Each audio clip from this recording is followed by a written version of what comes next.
Aku melihat jam di dinding. Waktu pada pagi itu 1:30 pagi. Seperti biasa, aku tidak boleh tidur. Setiap kali pukul 1:30 pagi, aku akan dengar suara arwah isteri memanggil-manggil nama aku. Datang daripada tingkap dari bilik tidurku. Abang, abang, abang, abang, saya nak masuk. Kenapa abang kunci pintu? Abang, abang, abang, abang. Sebenarnya, sebelum ini, aku telah melakukan satu kesilapan. Arwah isteri aku meninggal dunia akibat barah. Tapi lama dahulu. Tahun 2002, arwah isteri aku meninggal dunia, meninggalkan aku dan 2 orang anak yang masih kecil pada waktu itu. Arwah isteri aku bila meninggal, aku rasakan kehilangan yang amat besar sebab aku dengan isteri memang cukup rapat. Sebelum ini, aku berat untuk berkongsi, tetapi pernah bermain dengan api. Ialah bila orang yang kita sayang pergi, bila datang sesuatu yang menyerupai orang yang kita sayang, kita tidak akan lepaskan. Itu yang berlaku pada diri aku. Setiap malam aku tidur, aku akan tidur bersama, kononnya bersama arwah isteri. Memang susah nak percaya, terpulanglah kepada yang mendengar. Tapi yang datang itu di atas katil bukan arwah isteri aku. Yang datang itu adalah jin yang sentiasa berjanji ingin memesongkan kita. Itulah yang berlaku. Malam-malam, hari kalau aku tidur, pada mulanya isteri datang masuk dalam rumah. Senang melalui tingkap bilik. Yang pertama aku kena. Malam yang isteri aku meninggal tu, keesokan malamnya aku tengah duduk di atas katil seorang diri. Anak-anak dah kasih tidur. Aku duduk dalam bilik seorang diri. Aku pegang gambar isteri aku. Aku menangis. Sayang, kenapa saya tinggalkan abang? Abang tak boleh terima semua ni. Kenapa saya tinggalkan abang? Menangis teresak-esak. Tiba-tiba aku tertidur pada waktu itu. Sedang tidur nyenyak, dalam mimpi isteri datang. Abang, saya tak pernah tinggalkan abang. Saya sentiasa ada bersama dengan abang. Kalau abang izinkan, saya akan datang setiap malam temankan abang.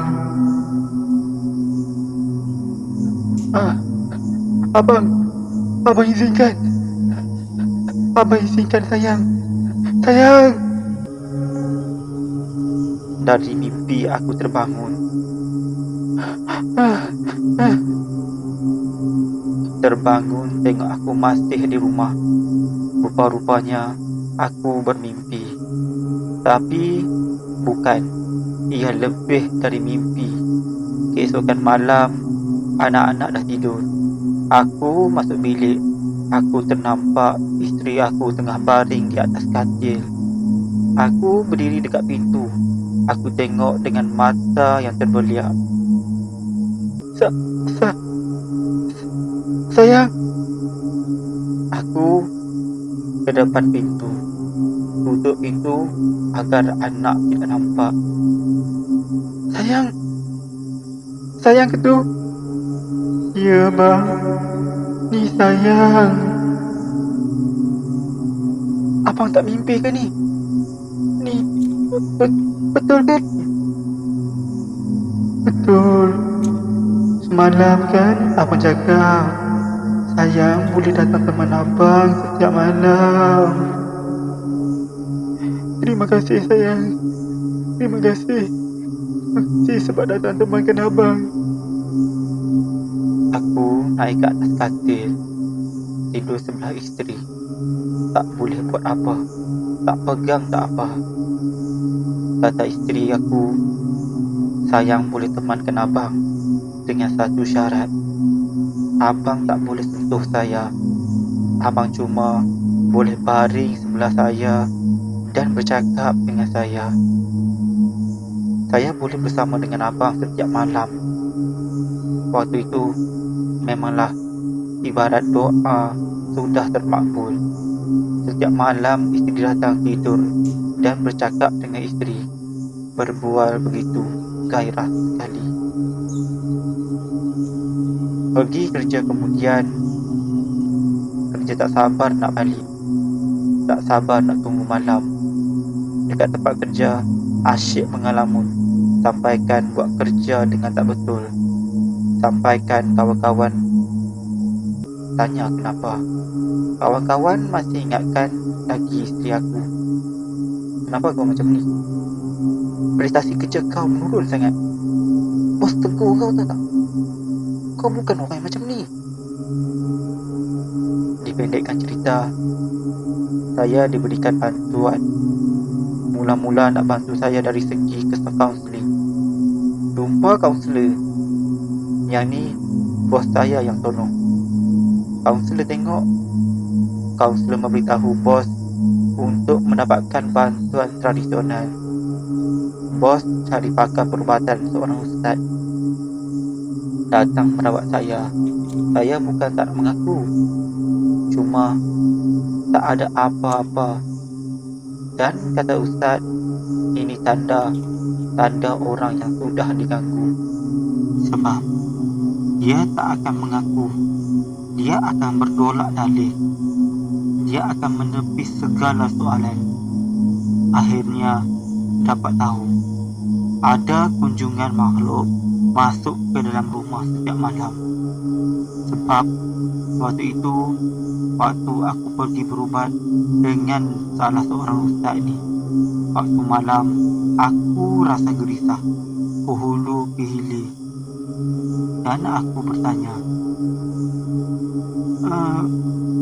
bila boleh balik? Dah habiskan rawatan ni? Aku nak kena balik dah. Lalu ustaz bertanya, kenapa awak nak balik cepat? Anak-anak kan kat rumah mak. Awak tak ada alasan pun nak balik cepat. Duduk sini temankan saya. Tak boleh lah. Aku nak kena balik ni. Dekat rumah isteri aku dah tunggu. Dari situlah ustaz dapat tahu apa sebenarnya yang berlaku. Datang rumah, bersihkan rumah. Rumah aku telah pun dibakar dan aku pun telah disedarkan. Yang datang tidur bersama dengan aku hampir setiap malam untuk beberapa minggu itu bukanlah isteri aku, tetapi makhluk jin. Maka itulah berlakunya bila aku tidur malam. Anak-anak dah tidur masuk dalam bilik. Tingkap rumah, pintu rumah semua dah dibakar dengan bacaan surah-surah yang tertentu yang dilakukan oleh ustaz. Malam pertama setelah aku diubatkan, dirawat, dibersihkan tubuh daripada pemikiran isteri aku boleh temankan aku setiap malam. Tengah baring di atas katil, Ustaz ada memberitahu aku, nanti isteri awak datang tahu. Tapi bukan isteri awak tu, itu adalah jin. Sebab dia dah selalu datang. Dia akan datang lagi temankan awak. Dekat tingkap ni dia tak boleh masuk, tetapi awak jangan izinkan dia masuk. Sebab apa yang saya baca akan terpadam sekiranya awak buka tingkap dan izinkan dia masuk. Dengan izin awak, sebab awak ni tuan rumah. Jadi malam itu, Abang,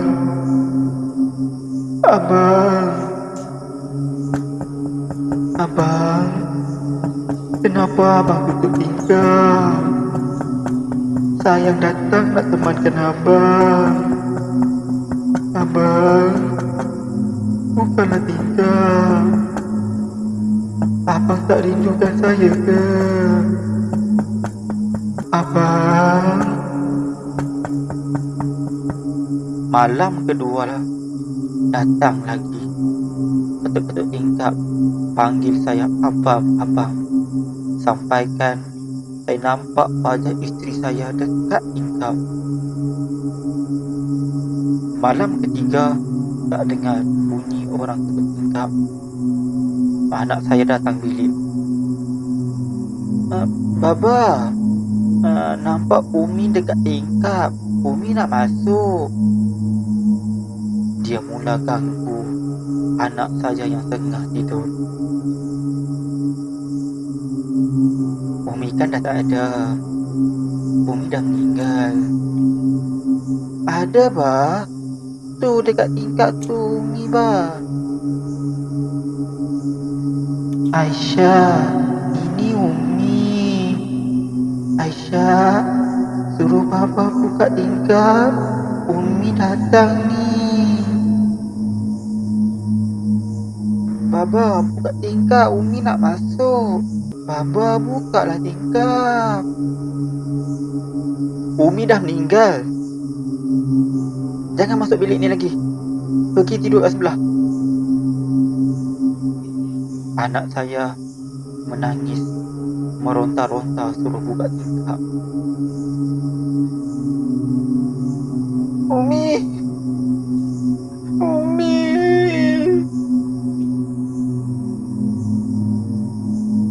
Satu yang dah bangun, satu lagi tengah tidur. Seorang lagi, anak saya pun bangun dari tidurnya. Perkara ini berterusan untuk beberapa hari sebelum gangguan ini berhenti. Memang susah sampaikan anak-anak saya demam selepas itu. Mula-mula dia tak nak ingatkan sangat. Setelah dia nampak makhluk itu, malam-malam nak tidur. Umi.